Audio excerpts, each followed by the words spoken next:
The show of force in the streets is a substitute for losing an election at the polls.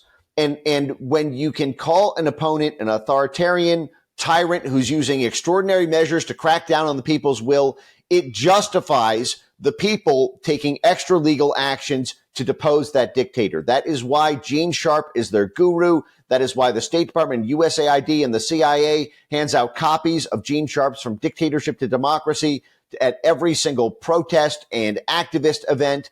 That is, and which itself is downstream of a $50 million Department of War grant from the 1950s to help the U.S. military and intelligence folks be able to overthrow governments when they can't accomplish a top-down military coup.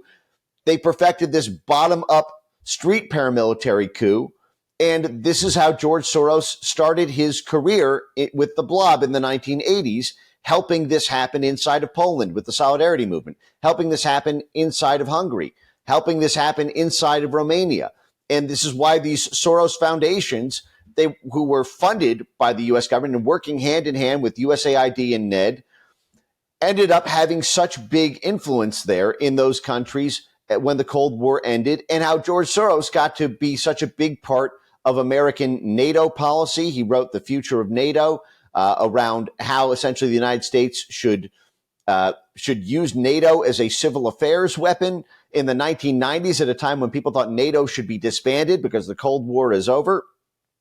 And how George Soros is tied up in these USAID lobbying groups like the Global Leadership Coalition, which was created to save USAID when people thought USAID should be disbanded because the Cold War is over.